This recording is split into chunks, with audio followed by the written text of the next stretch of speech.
Hello, and welcome to the last episode of The World Beyond the Ice Walls.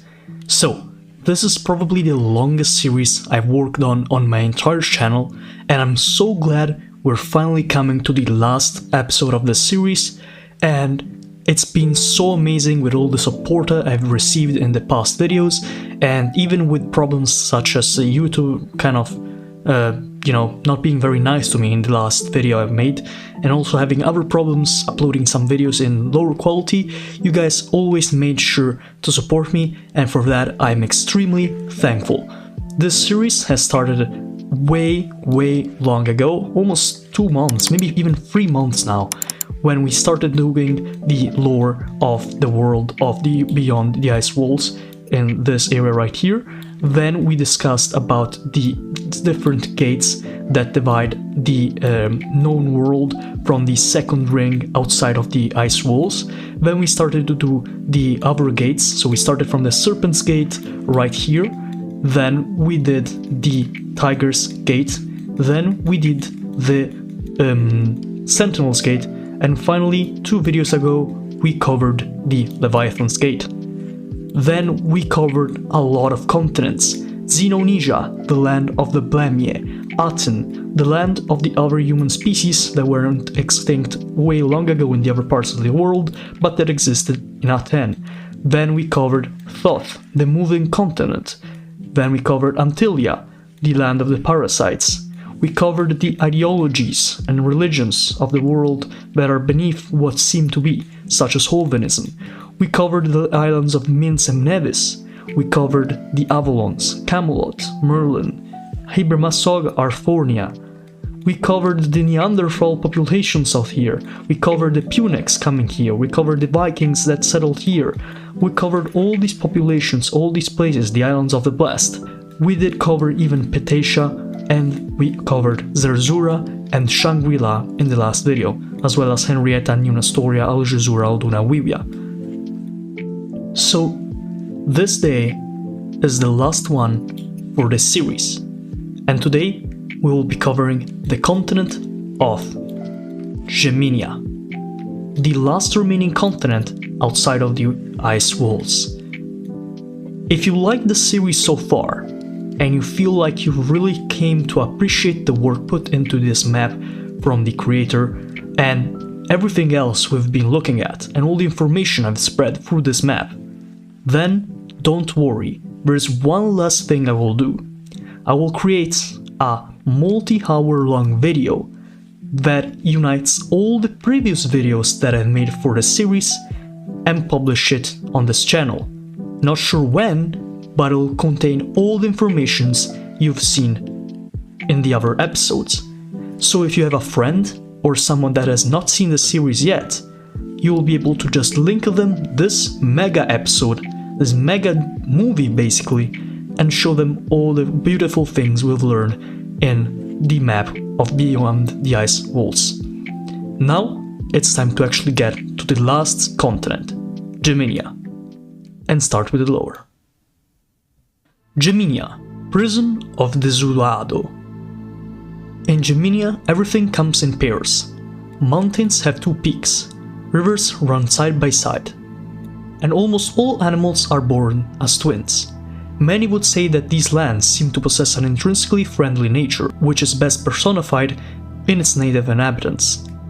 These twin continents are home to the Zuado, the first truly non-human intelligence encountered by old world explorers. In a world that is rife with the horrors of war, where civilizations rise upon mountains of corpses and full with avalanches of death, the societies of the Zuado stand out of their remarkable tendency towards pacifism and cooperation. While their physiology is unique, what makes the Zuado truly unique among the races of the Atlas is their way of thinking. All sapient races must possess a degree of empathy and mutual understanding for societies to take shape. But the Zuado take this to the extreme. The limited dexterity of their appendages require them to work together to complete most of their daily tasks. They need to cooperate so intimately and so often has pushed the species to develop a deep capacity for understanding and care for their brethren, and thus they are deeply empathic and altruistic creatures. It is rare that a Zuaro is more than a few feet away from its companions, and most of the time they're making physical contact with at least one other individual. They do not wage war, for no Zuaro would have the art to harm another of their kind. Instead, wealthier, developed communities will draw in trade from the small villages and tribal groups that surround them, and unite with the other cities under a network of trade agreements, distributing land and resources in a way that benefits them all. In the case of the disagreements between two parties, which do not last long, they will simply not trade with each other until a mutually prosperous agreement is arranged. These systems of peaceful unity had just begun to blossom when the humans arrived. First, the Zuaro were seen as mere animals, and the earliest human arrivals treated them as such, hunting, exterminating, driving out the unsuspecting Zuaro from their ancestral homes, to make room for yet another series of settlements to extract wealth from. It wouldn't take too long for humanity to recognize their intelligence and interact with them in a more cordial manner, but the ships still kept coming. Enterprising humans encroached upon their home continents from all sides, claiming more and more of the open land for themselves, and imposed their colonial order on the societies that have only recently begun to take form. Whether the invaders' intentions be malicious or benevolent, the fact remains that the Zuaro are no longer masters of their domain, nor they do have any avenue for expansion, their whole civilization having become just another piece of the colonial chessboard. And so it seems that Geminia, the cradle of Zuaro civilization, would also be its grave. So, while not sure what the Zuaro actually look like, I have a theory that might explain what the Zuaro are. So you know about Gulliver's Journey, this very important book that came out a long time ago, probably 2 centuries ago maybe a bit less. The Gulliver's Travels was a book that explained the travels of a person called Gulliver. This fella went around and around because of the ships that he was traversing with kept crashing. He found a land of minuscule people, a land of giants, a land of technologically advanced people, and then he found something interesting. He found a land where there was these very, super sapient creatures that were not human. And these creatures were horses of some kind. I remember that being the case. I think those are the Zuaro. And as we saw here, the Zuaro are naturally kind, naturally forgiving. They're perfect, almost perfect beings when it comes to cooperation. And so were the ones described in Gulliver's Journey. But it appears here that just how it happens with other cases, as long as the humans arrive, everything changes, and the Zuaro are forced to become subservient to the humans because of the human greed. Here we have a divider of sapiens-Zuaro relations, sapiens being, of course, I believe humans. I'm not sure whether... Alright, I think I figured it out. So there are 2 colors on this map. There are 2 colors for every state. The colors that are on the border are the ones that represent the colonizer power that owns the land, and the colors inside of the border are those that represent the sapiens-Zuaro relations. So we have... let's start with the good ones. These white outlines mean that poor cities with a majority human population. These are places humans settled, and are probably not really attached to any Zuaros. As you can see, there's a kind of ones here, probably Korean colonies. Interesting. Another time Korea has colonies. We'll delve on the actual colonies themselves later. Then we have reformed, initially displaced native Zuaro, but now we recognize them as sentient beings. So let's check if we find any. We have 1, maybe 2, 3 colonies such as these. We have an Italian colony, a Scandinavian colony, and a Spanish colony that used to be Zuaros and now recognize them as sentient beings. We have entrepreneurial, taking in Zuaro immigrants to cultivate their claimed territory and provide income through taxation. So in this case, Zuaros are treated mostly like any other species, so mostly like humans. This is a blue inner part. We can see it here in a colony of Zerzura, so it appears that Zerzura also has colonies right here, so we will treat a line later. And that seems to be the only example of this type of treatment. Then we have frontier societies, colonizing in territories that were only sparsely populated with nomadic Zuado tribes, maintaining neutral or positive relations with tribes. So these are mostly settled colonies, and they treat the Zuados neutrally, mostly just as sentient animals. These are with this yellow thing inside, and I'm not really seeing many. Okay, oh, these are all like that. So these are the frontier societies where humans start to become the majority. So we have an Egyptian colony, a French colony, an Omani colony, don't know what that is, and then North Sea Republic colony, which, if I remember correctly, the North Sea Republic is another state in the second ring. Then we have Imperial, actively working to subjugate Zuado populations under their rule, granting them some rights. These are grey. I can't find any for now. Oh, there they are. So these are the ones where the Zuados are being, like, not directly killed, but they're being subjugated to become just part of the Imperial machine. These are a Dutch colony, an Adaic colony, so a Rothschild colony, a French colony, and 2 Persian colonies. Now we go to the most interesting ones. We have co-inhabiting, colonizing unsettled territory without displacing Zuado populations. So these are, once again, territories where the native population of Zuado are not that much in numbers, and therefore colonization with settlement is more easy, especially if it is with huge amounts of humans. We have one here with Portugal, another of the Zerzuran colony, and that seems to be it. Actually, we have one more, and it is an Ottoman colony, or a post-Ottoman colony, so an independent state nowadays. Then we have altruistic, integrating Zuado populations to their sphere of influence by building infrastructures to better connect smaller tribes to large cities.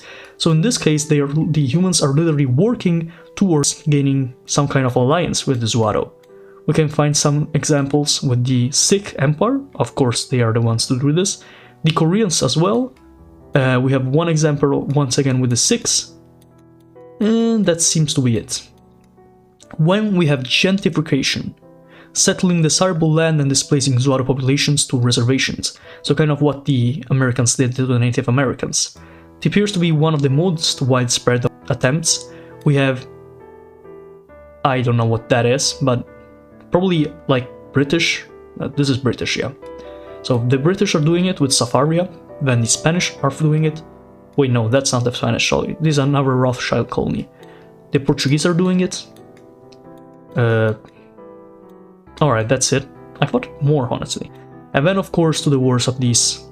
The aggressive, actively killing or waging war to displace or subjugate settled Zuado populations and colonize their heartland. We have many examples of such. We have the Spanish, the Cossacks, the Goloks in Burma, so the Tibetans. Then we have the British, once again. We have the Koreans, maybe? Not sure. And then the Japanese. So it appears that a big amount of colonies are doing this harsh method to basically exterminate the native Zuado, which honestly was to be expected, with humanity being in charge of a colonizing mission. Here we have Zuado-Sapien relations. Black borders indicate division between trade unions, grey borders distinguish unified urbanized regions, cities, from the surrounding disorganized tribal lands with dull colors. So in this case it's these, like you have like city-states and tribal lands. We have some examples here. These are unaware, no interaction or knowledge of humanity. Okay, wait, I get it. So these are the ones that go from humans to Zuado. So these are what the humans do to the Zuado. While here we have the Zuado just doing something with the Homo sapiens, so the humans. So in this case we have purple, which are these in their inner land. So because of their existence in the inner land, they have to discover humanity, so they live in peaceful ignorance. When we have a yellow one, that actually more than one, we have a lot of yellow ones, yellow governed societies of the Zuado. So all of these are still in Zuado control, and they are unsure, mixed experiences with or too few interactions to decide how they should engage humanity. And we have some green ones, which are welcoming, happy and eager to interact with their new neighbors, in this case most on the southern coast and some here near the yellow ones, and a lot of them near the Portuguese and the Scandinavian colonies, insanely. And finally, of course, hostile. Humanity has lost their trust and earned their vengeance. So these are the few Zuado societies that actually go to war with humans, but as we saw, it is not in the nature of the Zuados to actually go against the humans in this kind of manner, so it is weird for them to do it. We have one example right here, near the Cossacks, and some more example near Korea and Japan, and that is basically it. Once again, it is hard for the Zuado to actually go to war with humankind, because of their inherently good nature beings. Alright, let's actually start with the colonies themselves now. I think the lore is mostly done. Yeah, I think it's done. Oh, we have one more thing that explains the Zuado's language and interspecies communication. Zuado language is highly nuanced and variable on an individual level. Their great aptitude for social interaction means that they almost can always tell what their brethren are thinking or feeling based on subtle cues and expressions, with spoken words only serving as supplements of communication. This lack of emphasis on words often results in each individual learning to communicate in their own way, but because of the strong social bonds of their communities, where the average acquaintance has a level of familiarity and comparable to the most intimate of human romances, the Zuado can easily keep track of their brethren's unique idiolects. The subtlety of Zuado's communications was not easily deciphered by early human explorers, giving the impression that the Zuado were indeed nothing more than primitive animals with no language to speak of, thus justifying the cruel treatment colonial settlers would subjugate them to. And now most interspecies communication is done through clans of nomadic Zuado traders, who historically employ the most well-defined forms of spoken language as they interact with disparate communities. Yeah, this goes hand in hand with what I was saying before about Gulliver's journey. That was kind of what happened. The animals realized how bad the humans were, honestly, and they tried teaching them to be better. But of course, the humans aren't that good when it comes to, just treating anyone in a good manner. So let's start with one of the reformed colonies. So these are one of the colonies that started out as places that would subjugate and displace Zuados, but eventually became one of the ones that tried to make amends. And this is a Russian colony. It's called Posebrosa. Despite a complex and messy history with the local Zuado, their mending relations, a process accelerated by the pressure exerted by their hostile neighbors. The Russians are attempting to organize their Zuado subjects into something of a military, with mixed results, in order to combat the surrounding common enemies of the Goluks, Cossacks, and Kontriatayans. So the Kontriatayans are one of the places that are treating the Zuados horribly, aggressively, basically trying to eliminate them, and it's one of the post-Spanish colonies. In their decades of isolation following the collapse of the Spanish colonial empire, they weren't exactly able to stay up to date with the international discourse surrounding Zuado rights, and focusing only on survival, have established themselves as the Zuados' new primary predators. Interesting. Once again, if you guys don't know, the Spanish Empire collapsed around the time that France won the the French Revolutionary Wars and the Napoleonic Wars, which is why in the map of Europe we can see France basically owning much of Europe in the form of either their own territory or their vassals, and those that are not directly owned by France are influenced, such as Spain, which unfortunately, or I guess fortunately, if you see it that way, lost the majority of its colonial empire, only retaining things like the Caribbean islands of Cuba and Puerto Rico and maybe the Philippines, not really sure. That said, let's move to the next colony. We have another one of the ones that are aggressive towards the Zuado, and it's Mikhail Andreevich Revolt. Cossack rebels to terrorize Zuado and Russian settlers alike. Makes sense, the Cossacks don't really like the Russians or the Zuado. They are pretty well known for their pelt trade and fur trade. Then we have the famous, oh wow, Aungningnungsuyakyan and Iwoko colony, which is one of the Golok-Burma ones. Once again, for those that do not know, the Golok-Burma Empire is an empire that started from Tibet and eventually expanded up to Burma, so Burma is a Golok vassal, and that is why the colonies of the Golok Empire are always Golok-Burma, since the population of the Goloks needs to go through Burma, and therefore Burma technically owns the colonies, even if realistically they're governed by the Goloks. Two very different colonies, one an island populated by the Burmese fishers and traders, so this one, and the other a path of destruction tearing deep into the mainland, where Golok marauders lay waste to an alien civilization, their favorite activities being looting, ransacking, raiding, destroying, slaughtering, and Zaro barbecue. Damn. Poor Zuaros, man. They really wanted to kill them all. Then we have the Antimonia colony here. It's a colony of Sarawak. This is pretty interesting. So Sarawak is a place in Malaysia. Actually, no, it's in Indonesia, right? Yeah, it's in... Oh, wait, no, okay. In the modern day, it's in Malaysia, but it is on the island of Burma. Sarawak being one of the only states in like history where the rulers were of a European stock, while the rest of the population remained native to their state. So it wasn't a settler colony, but the rulers were Europeans. It's a pretty interesting part of history if you want to check it up online. So the colony of Antimonia says that the Raj of Sarawak entirely avoided direct interaction with the Zuaro in favor of establishing a large settler colony on an unclaimed island, which would pay off in spades when a certain variety of tree was discovered whose wood is capable of converting the water it's immersed in into a more viscous state resistant to both freezing and evaporation, as well as more responsive to the process of physical manipulation practiced by the native peoples of this tribe's homeland.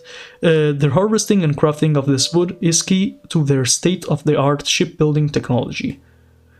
Interesting, so we have some kind of alchemist tree that changes the state the water is in. Then we have the South Anglicania, a colony of the British Empire. The choosing of a spot without any of those strange half-lump folk by the British in the establishment of this colony was very deliberate. The point emphasized by the name, pointing out not only the species of the inhabitants, not just their country of origin, but the particular part of the country that they're from. So literally South Anglicania, so like South, like England, literally. Which of course they are certain is the best part. Lol. South England, best England? I don't know. The society and the accent is remarkably similar as well. It just all seems a little out of place in a jungle, so it's a jungle biome. Then we have, okay, Zerzura colony, so we have to trace the line of Zerzura. Let's get a new level and trace the lines. We did this last episode as well. So, from the new Nestoria, we will trace a line that goes something like this. And finally has several colonies. So one in this area here, Ziwilingara, which will be like this. No, not like that. More like this. And then we have a colony right above the land of the Zuaro. So I assume this island right here, which is just one single island, is not inhabited by any Zuaro societies apart from the southern tip, which is why all these settler groups can exist.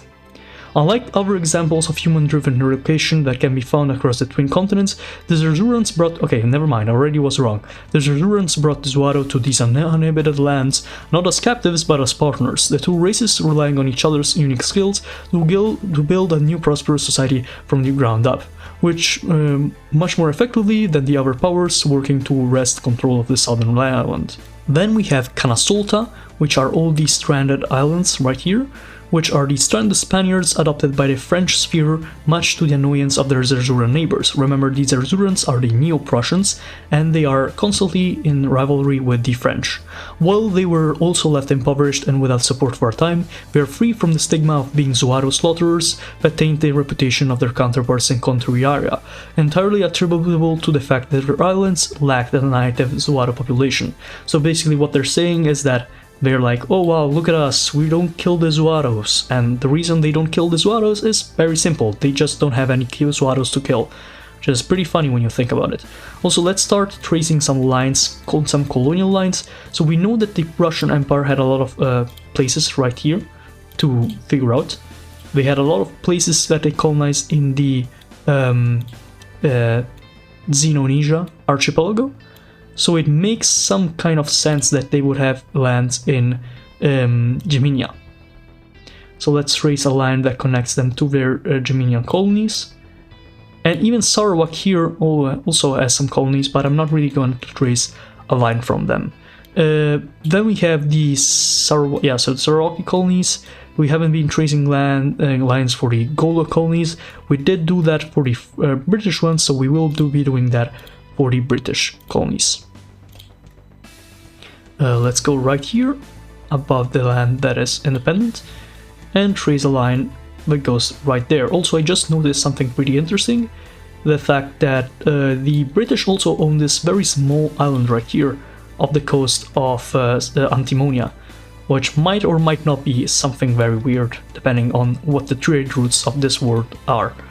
So then we have all these Zuaro societies, which are not really labeled or explained, so we just have to accept the fact that some of these are neutral to humans because they are not really sure of what they're about, some of these hate humans, some of these don't even know about humans, and some of these here kind of love humans, or at least they are partnering up with them.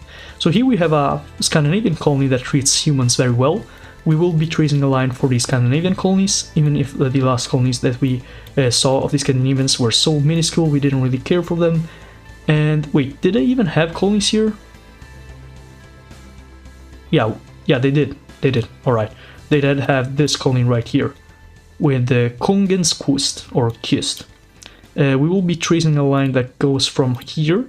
So their trade routes and shipping routes will probably be similar to the ones. Actually, let's make the line smaller because I don't really want it to confuse with the ones of the British because they were much more bigger. So these guys will probably go parallel to the French, since the French, if I recall correctly, are allies of the Scandinavians. But probably they want to avoid Zerzura in some manner. But since they do have a colony in these lands right here, they might just be very close to Zerzura when it comes to actually doing this passage right here. Funnily enough, Zerzura and Scandinavia on the map have a very similar color, which can confuse the paths. It's unfortunate. Actually, let's just connect these small colonies. Even if they're so minuscule, it is still relevant enough to make it a stopping point for resupplying the colonies that they have in the lands above. So they have one colony here called Kijuluatsafi, which we will read very quickly, originally having thought that these Zuaro were just animals and treated them as such. The Scandinavians worked very hard to mend their image in recent decades, with remarkable results. The neighboring Zuaro civilization greatly appreciate their gifts of art and fine fabrics, constructing their first museums to house their foreign treasures. So it appears that the Zuaros were very happy with what the Scandinavians done to just, you know, get better, even if they started with their more deathly approach. So here we go, we can connect the colony of Scandinavia right here. Let's see if there are any other colonies that are Scandinavian, but it does not appear so, so we should be fine. Let's see what the other colony is about. It's called Stolfan Tolanda, an extension of their efforts to a reconciliation that began in this one, alright. The Scandinavians arrived here preparing with gifts and teams of skilled Zuaro translators. This is probably the colony of Geminia where humans' presence is the most minimal, with all jobs but the most important being filled by the Zuaro. So even if Zuaro are hoofed animals, I think that's the case at least, they do seem to have some capability to do jobs. They did mention they had a lot of abilities, so I'm not really sure how their extent of power goes. Then we have a Portuguese colony, Zuilingria. Though it does conduct trade with the Zuaro city on the other side of its walls, it is an entirely human city and is little too proud of that fact. Alright, so Portuguese supremacist, I guess. We will be tracing a colony from the lands of Colinas de Encontro, right here. Luckily enough, these were also, I think they were French allies, so it shouldn't be too weird to have their same roots. just to be sure, we will take the same route that the Scandinavians had. And we will trace the colonies right here. So we have one big one right here. Wait, no, that's the Zerzuran one. So where is the Portuguese one? Oh, it's this small thing, man. So from here, right above here. There we go. Then let's see what's next. They have other colonies, if I recall correctly, somewhere, right? Am I wrong? Yeah, they do have this one, where they don't really treat the Zuaro populations that well. In fact, this is one of the ones that are gentrified, so it's segregated. It's called Fariberelia. The colonizers are somewhat more overt in their gentrification of the Zuaro, who are constantly being convinced, pressured, forced into relocating to the most densely forested areas to make way for Portuguese settlement. Doesn't feel very correct to the Zuaro, but you know, Portuguese have to colonize. That's just how their empire goes. So let's trace this line pretty correctly. It's hard to trace lines when they are so vast. You can see just how big the connection between these trade centers are. We've done this job since episode 1, by the way, in case you don't know what we're doing. These are like the lines that connect the main powers of Earth to the colonies, so it's very important. Oh wait, they have like part of Portugal, Australia too. Interesting. We'll be tracing a line from Portugal itself to this small part of Australia, since we noticed it. I mean, why not, right? It's interesting that they just go through like the Antarctic Straits. No, what am I saying? That's not the Antarctic Strait, that's the Bering Strait. Why did I confuse those two? There we go. Then I noticed there's an Italian colony, which once again we will have to trace, since it's extremely rare for Italy to have colonies. Like straight up, they have like 3 in Ptatia, and that's kind of it. They just have those. They just don't have much colonies. So it's very interesting when they actually find out they have some. And it's one of the ones that are reformed, so the ones that started out as bad for the Zuaro, but eventually realized that the Zuaros were living beings and they were sapiens, so you know, just don't do bad things with sapient beings that are living. Just as what we saw with the Vogelwolk, but with the exception that the fact that the Vogelwolk literally own humans as slaves. Yeah. Don't really know if I like that, honestly. Not really sure what that was about. So we have like different roads here. Probably next to here, since of the fact that the Italians do not have any colonies in Shangri-La. Anyways, let's get back to it. So the Gemisoria colony, that is the name of the colony, is like the Scandinavians. They feel similarly guilty about their initial mistreatment of the Zuaro, but had a much stranger way of going about their apology that somehow evolved into annually donning Zuaro masks and mimicking their behavior, while the local Zuaro, quite amused with their impressions, humor them and don their human costumes in a bizarre but heartwarming festival that serves well to strengthen the bonds between the two species. That is very cute and does sound like something the Italians would do after realizing they weren't that good with a population. Really respective of what Italian colonization was like. I mean, what it should have been like, what it actually was like, was Libya, which, in case you don't know, not really cool. Then we have Anterunku. It's an Egyptian colony, and we don't trace lines for Egypt, it's too much. They had also ambitions of expanding into the desert, though perhaps more rational, but found the lack of major rivers and French expeditionaries an obstacle to so have reoriented their strategy towards befriending, arming and trading with the native Zuaro nomads, making this the only claimed human territory where nomadic Zuaro conditions have been improved. That is actually interesting. So there are some nomadic Zuaros that apparently even live better through Egyptian colonies that without. So these yellow ones are frontier, so the ones that just go where the Zuaro are nomadic or sparse populated. We have a French colony, which is the biggest one yet of all the colonies we've seen. Shouldn't be really surprising, since the French are the ones with the biggest colonial empire, as they did win the Revolutionary and French Napoleonic Wars. It's called Sablé-Couzia, a large colony that is, it must be said, isn't very productive, but it's useful as a port and is sending all manner of exploratory expeditions out into the desert. So I'm going to assume that this desert is this area right here. I think that is right. Yeah, pretty sure that's a precipitation map, so these lands that are like of these darker colonies are inhabited by the Zuaro, and those that are just this is probably just desert, which isn't really great. I was expecting the lands of the Geminia to be much more fertile, but I assume that is not the case anymore. Then we have an Omani colony. Once again, Oman has a bunch of colonies all around the world. They even have, we don't trace Omani colonies because they are not that few compared to the European powers, but they did have a lot of them when we checked. So we had one here in Ptasia, a bunch of them in, one in Shangri-La, a bunch of them in Ptasia, and even one in the Leviathan's Gate. So coming back to it, the colony is called Kanzi Gamad, and it's a society that has little trouble in expanding inland compared to its neighbors, and has plans of taking the whole desert, converting it into nomadic Zuaro living there to Islam. Is that right? Converting animals? I don't know. Anyways, and establishing another holy city, which that territorial protrusion is a product of. The governor is not entirely sane, but a good enough ruler and effective at boosting collective morale with his strange projects. They also got off the right foot with the Zuaro even before they understood their sapience, since they bore too much resemblance to pigs for them to be risk of hunting. That is pretty interesting. So wait, did Zuaro look like pigs? Maybe because of... Oh, wait. I think there's a rule in Islam that says you cannot eat hoofed animals. So animals with hoof. So this once again goes back to my theory that these are the beings that existed in Gulliver's Travels, the book. So I went to check, and the name of the animals that exist in Gulliver's Travel is the Hoyumnim. It's like impossible to actually pronounce. It's like Hui and then HNM.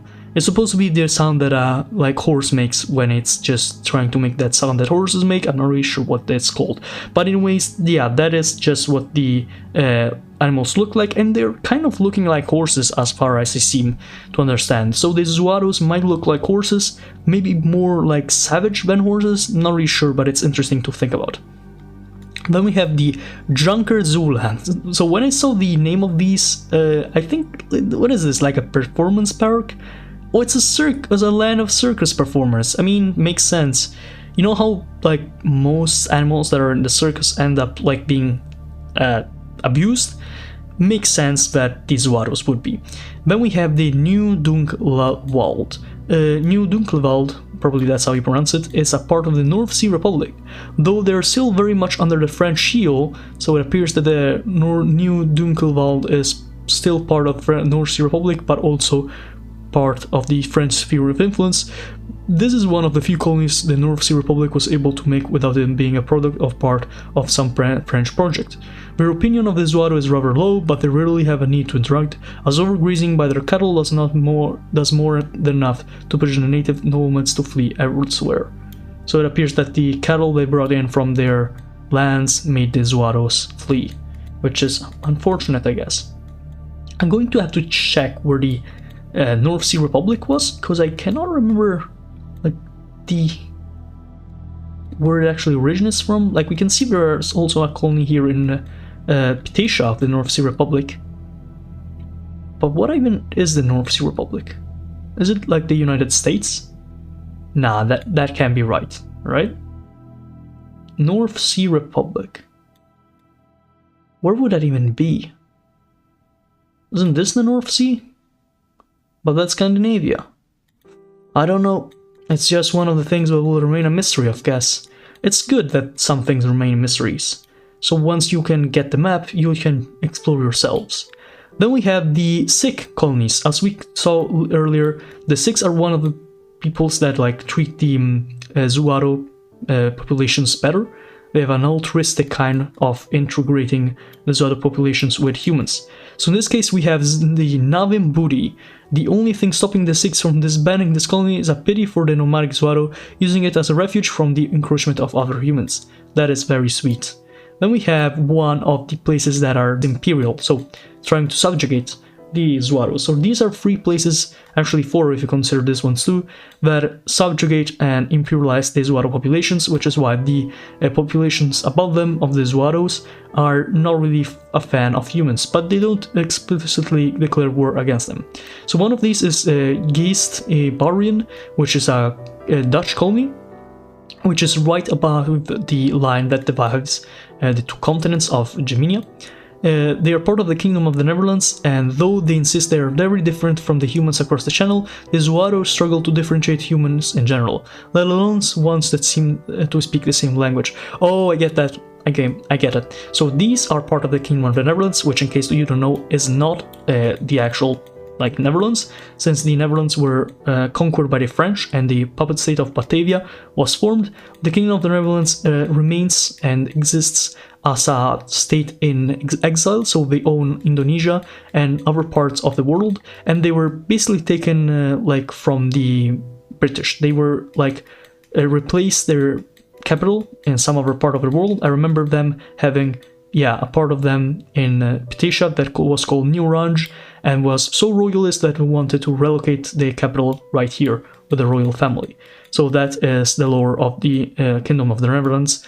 Well, we have here Verkalimans, which we will ask, why the same language? Why are they talking about the same language? Well, that's because the Adeig, which is actually owned by the Rothschild family, is the union of both the East India Company of the Netherlands and the East India Company of the British. So technically the settlers are Dutch. While they do horribly mistreat the Zuaro, it isn't exactly discrimination, since they horribly mistreat people in general. Yeah. Then we have the Zuaduini, so it's another French colony. We have to trace a small line that connects them to the other French colony in Subarcusia. I hope this is more of a better place to colonize. It doesn't seem like the other one was that much valuable, as it was explained. It was mostly in the desert, but it appears that the other one might be a bit better, I think, right? But they do treat these Zuaro wars. They try to imperialize them, move them around. While on paper the French recognize the sapience and humanity of the Zuaro, the native species intelligence is seen more as an amusing novelty than anything to be respected, as they can only be considered truly equal once they adopt civilized French culture. So, wow, I mean, that's pretty French, honestly, if it's ever sounds something that is French colonizing related. We have the Filtamistan colony and the Sibjaz Persians in the comments. Say how you pronounce this, I have no idea. And they are both Persian colonies, although they are divided by a place where the Zuaros live.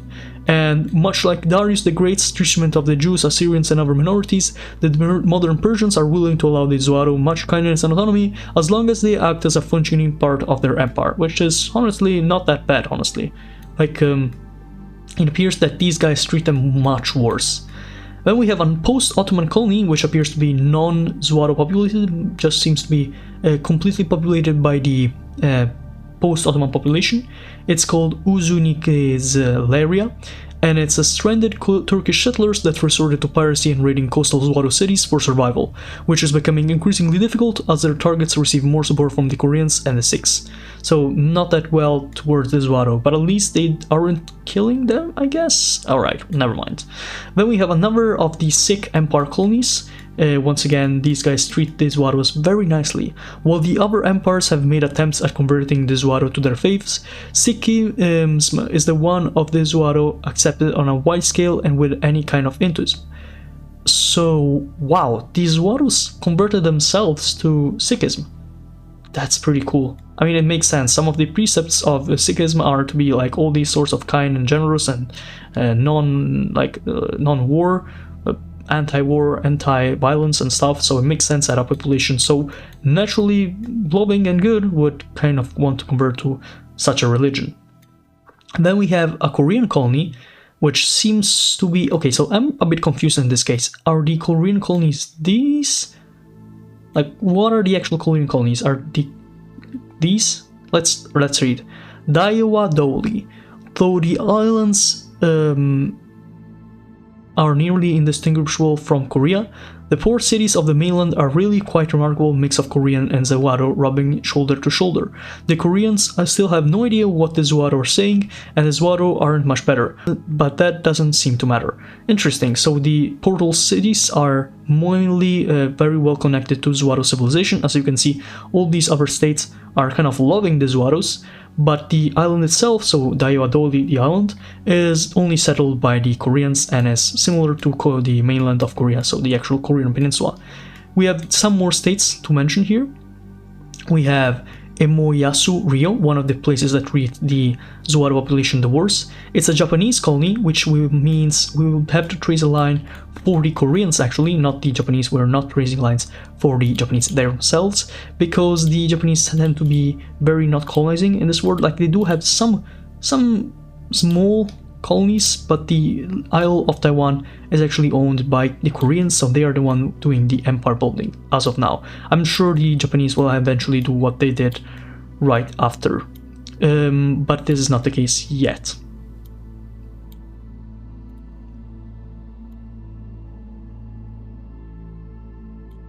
Okay, line is done. Now let's go to see what the Emoyasu Rio is all about. The Japanese have remained staunchly opposed to recognizing the humanity of the Zhuaro, as they continue to ransack and drive the natives out of their homes. However, the Zhuaro's recent efforts to push back and retaliate against the Japanese beginning to earn the respect of their samurai. That's pretty interesting. So the warring states of the Zhuaro are starting to actually defeat the Japanese population that lives in the settler states. Then we have Faribrilia. Oh wait, we already talked about this. Then we have Vermoidasa, another Adaik colony, so one other of the Rothschild-owned colonies that are both of the East Indies of the British and East Indies of the Dutch. And this is a quote, "There are at least 36 unique and very profitable crops in this territory, and unless the Zhuaro want to pick them for us, they don't need to be here." Classic Adaik. Finally, we have one remaining colony, which is Safaria, which is only owned by the East India colony of the British, mostly oblivious to the fact that their villages are being fenced off into reservations, so it appears that they treat the Zhuaro with segregating manners. The diverse array of tribal Zhuaro are overall quite welcoming towards their new neighbors, forming friendships with the growing communities of Indian laborers that are rapidly spreading into their homeland. Kind of sad that the Zhuaro aren't realizing that they're being colonized. And let's trace one final line for the British populations that inhabit or at least they are trying to settle the land of the Zhuaro, and there we go. There we go. Now, even Geminia is done. Even Geminia has been explained. Wow, this is honestly amazing. We've done basically everything that had to be done. I almost feel like since there's time, I want to skip, not skip, but just skim through one of the only places we actually like just avoided, Quiriva and Cibola, which wasn't like that bad. Quiriva and Cibola, I didn't really read about it, but it seemed to be like a place where the economy is made out of the local salamander and lizard trade, because of the things that creates these lizards be so interesting and just profitable for people. They also have a native human population, so it's not very like useless. It's actually pretty interesting, but I just skipped through it because it didn't seem too interesting in the past episodes, as we had more interesting things to cover like Ptasia. But at this point, it makes sense to just like read through it very quickly. Quiriva and Cibola, lucrative lands of lavish lizards. With vibrant cultures, fertile lands, breathtaking scenery, and a great diversity of ecosystems, these pristine tropical islands are rich in many ways, but their true wealth lies in their luxurious lizards. Lizards can be found anywhere one looks, creeping along the forest floors, crawling up the branches of trees in underground forests, and swimming through the rivers. They come in all shapes and sizes, inhabiting every environment and a wide array of niches. Surely the number of distinct species exceeds that of any other region. So how many are there exactly? Approximately 1. You see, the abundance of forms of lizards of Quiriva and Cibola possess is so great that it's hard to draw a line between them. Instead, there is a complex web of gradients, from predatory to prey, herbivore to piscivore, massive to minuscule. There exists the intermediate forms that connects all of them into a single genetic pool. The native people have learned of this aspect of the lizard's biology, and through careful selective breeding, they have molded these lizards into their likings. So they're like genetically modified for the years. Need a beast of burden? There's a lizard for that. In need of pest control? Family pet. A fruit praiser, a paper producer, a covered means of assassinating your political rivals, a comfy hat. With such a ridiculously large variety of traits to draw upon from their naturally occurring varieties, these legendary lizards can be converted into limitless numbers of forms. When empires from the known world arrived seeking to lift loot from these lush lands, we would quickly come to recognize how lucrative these lizards could be. Learning the art of lizard breeding from the locals, they began to innovate new ways to use them for profit, leading to great leaps in lizard technology. A competitive industry would emerge, with loads of lizard-based luxuries being shipped out of all corners of the earth and around the new world, which is the world of the second ring. Here we have some examples of these lizards. So here I think is the diagram showcasing just a few of the hundreds of Cibola lizard varieties. So we have like the original one, the generalist omnivore mutt, which can breed with generalist okay, so these are just lizards, okay? This is not what I came to learn about. So if you are interested in like the lizards and the species that are these, they're pretty well documented, so you can go there. But I'm more interested in the humans or sapient beings of the land, which in this case are in fact humans. Let's learn about the native peoples of Quiriva and Cibola. The first humans to arrive and settle in the region came from the island of Madagascar. That is pretty wild and interesting. In the year 900 AD, when the chaos of an unexpected storm left a few of their boats lost in their open ocean, they attempted to navigate their way back home, but when night fell they saw, to their horror, that the night sky had completely changed with no familiar constellation to be found. So something of a wormhole, maybe. Or maybe the gates of Antarctica just opened and they weren't able to come back. Forced to settle wherever they ended up, they found a familiar home on the tropical islands of Quiriva. These people would come to call themselves the Noshivolo, and over the next few hundred years they would establish small villages throughout the islands of Quiriva and Cibola. Since their initial settlers were few in numbers and ill-prepared for the journey, they only happening to bring a handful of crops with them and no animals, the population would grow slowly and dependent heavily on hunting and fishing to supplement their food supplies. This would all change once they discovered the art of lizard breeding, opening up many avenues for the development of their civilizations. So this is how they look, the Noshivolos. We have a woman of mixed descent between the Noshivolo and the Zenkilashi. So these are the second type of population. The Zenkilashi around 140-20 CE, just 1 century before Magellan's fateful journey, which is the one that made humanity or colonial humanity, so Europeans and the other colonial powers discovered the land beyond the ice walls. So this was roughly 100 years before that happened. Just 1 century before Magellan's fateful journey, a stray ship from Chinese explorer Zheng He's treasure fleet was sucked into a whirling vortex somewhere deep in the Indian Ocean. That's pretty cool, honestly, that's a nice lore. Through a miraculous act of faith and the expertise of their crewmen, the ship persisted through its brush with death. But like the Noshivolo before them, they too found themselves astray on unknown waters. The hardship of their hellish journey had cooled the weak-willed from their ranks, and molded those who endured it into cold and hardened men. Once upon their arrival in Cibola, we would begin by raiding native villages and forcing them into subjugation. The Noshivola would give a name to these men who came to dominate their land and steal all that was valuable, calling them the Zenkilashi. The first Zenkilashi were able to multiply and give rise to an even more formidable second generation who continued to conquer villages, spread advancement in agriculture and metalworking, and began to make their own innovation in lizard-braid technology. So we have two different civilizations that came before the Europeans or the colonizers, which divided up the land into multiple states. Noshivolo, Zenkilashi. Here we have some of the states that they created. The first is this Kingdom of Nagizao, which is a land with a history of warring tribes united under a Portuguese and Lucertolian Perser-supported dynasty. So the Lucertolians being probably like the traders of lizard, since Lucertola means lizard in Portuguese. And we have Kikoforesia, which is this part right here. Underprepared Greek adventurers seeking to found their first Greek country in Atlas, so the second ring, got lucky and managed to overthrow a Noshivolo kingdom with their general support of the population. Now they're busy converting natives to Christianity to distract them from the slow trickle of Greek migrants infringing upon their homeland. Jeez.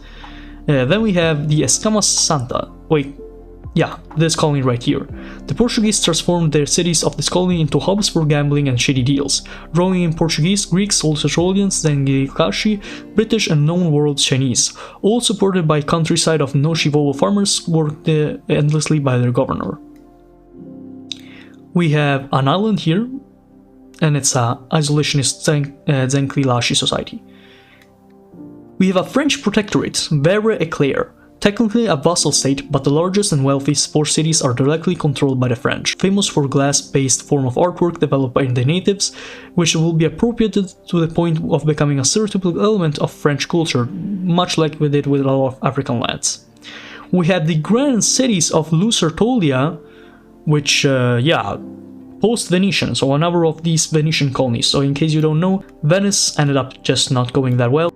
They used to own a lot of Italy and used to own a lot of territories right here, or I mean that's not correct in the slightest, but you know, the important thing is they used to own territories in Greece, and they used to use these territories in Greece to create a colonial empires where they settled the Greek populations, as we saw earlier with the appearance of other post-Venetian colonies all around the second ring.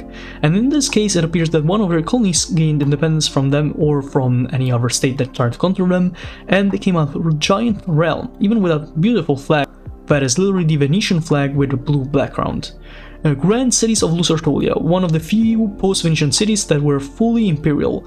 First colonizers to capitalize on the lizard trade, which they maintain control over through tireless innovations in lizard-based technology. Wealthy and rapidly developing, effectively a settler colony, importing skilled labor from Europe and Asia, selling land to foreign aristocrats and selling off the native population in droves to the slave trade. Wow. Yep. That's Venetian, that's for sure. Then we have Rinolo, a Portuguese colony in this island right here.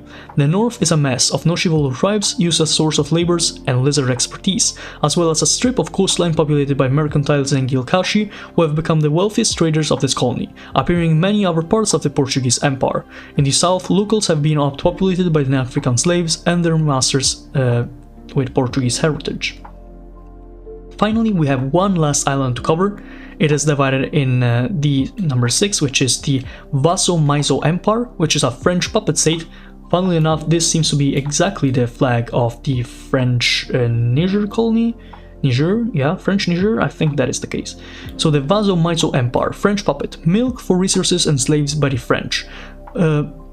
Less wealthy and westernized than Vere-Éclair, with local rulers holding a peasant population at gunpoint to meet French quotas, just like the French African colonies. Yeah, as you can see if you've been keeping up with the lore, the French aren't really nice to their colonized lands. A Dutch nobleman recently fell in love with and married a princess of royal family of the Vaso-Maizo Empire. We also have another colony here, which is like directly owned from France, and it's Crépusculin, France. Though there are very few native no-Chivolo remaining, their disappearance was not as unfortunate as one might expect, as most of the inhabitants, who will usually identify as entirely French, have a no-Chivolo grandparent of two, so they intermixed with the French colonizers, which is honestly not that weird. Then we have a Dutch colony called Vetstaart Boerdiertje, and it's known for its main luxury export, fattened lizard tails. These ones, I'm going to assume. Then we have an Egyptian colony, Egyptian Rabber, which is called Al-Sahali Jadira, Egyptian Arabs ruling over a very disgruntled Turco-no-Chivolo hybrid culture that practices a form of Islam that is syncretic, mystic, and therefore haram, according to their overlords. I mean, yeah. Oh, so this purple thing is also part of the grand cities of Lucertolia. Oh, so that's what they were talking about when they said it went fully imperial. I didn't know what to expect, honestly.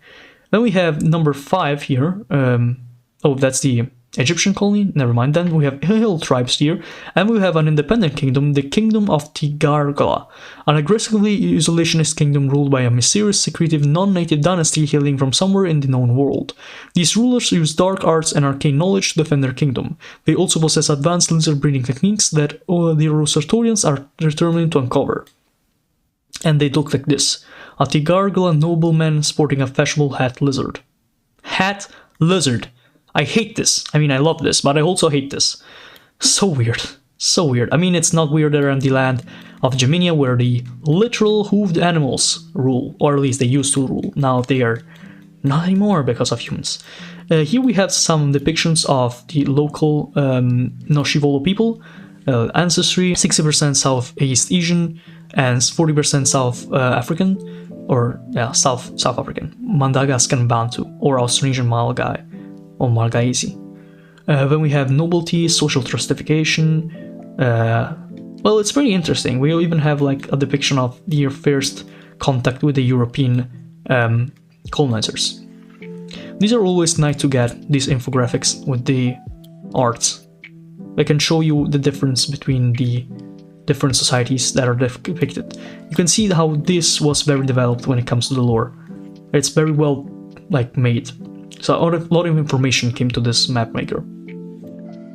Well, guys, I think it's time to call it quits. Indeed, we have discovered so much we have discovered about this world. We have learned literally everything that could have been explained in a map. There was so much information hidden within it. We learned about so many places, so many creatures, so many humans, so many populations, so many things, so many lands. It's insane when you think about it, just how much knowledge there was to have in this map. This is it, guys. This is the end of the Land Beyond the Ice Wall series. I hope you genuinely loved this series. I know for sure this was one of the best maps in my entire life of looking at maps, I guess.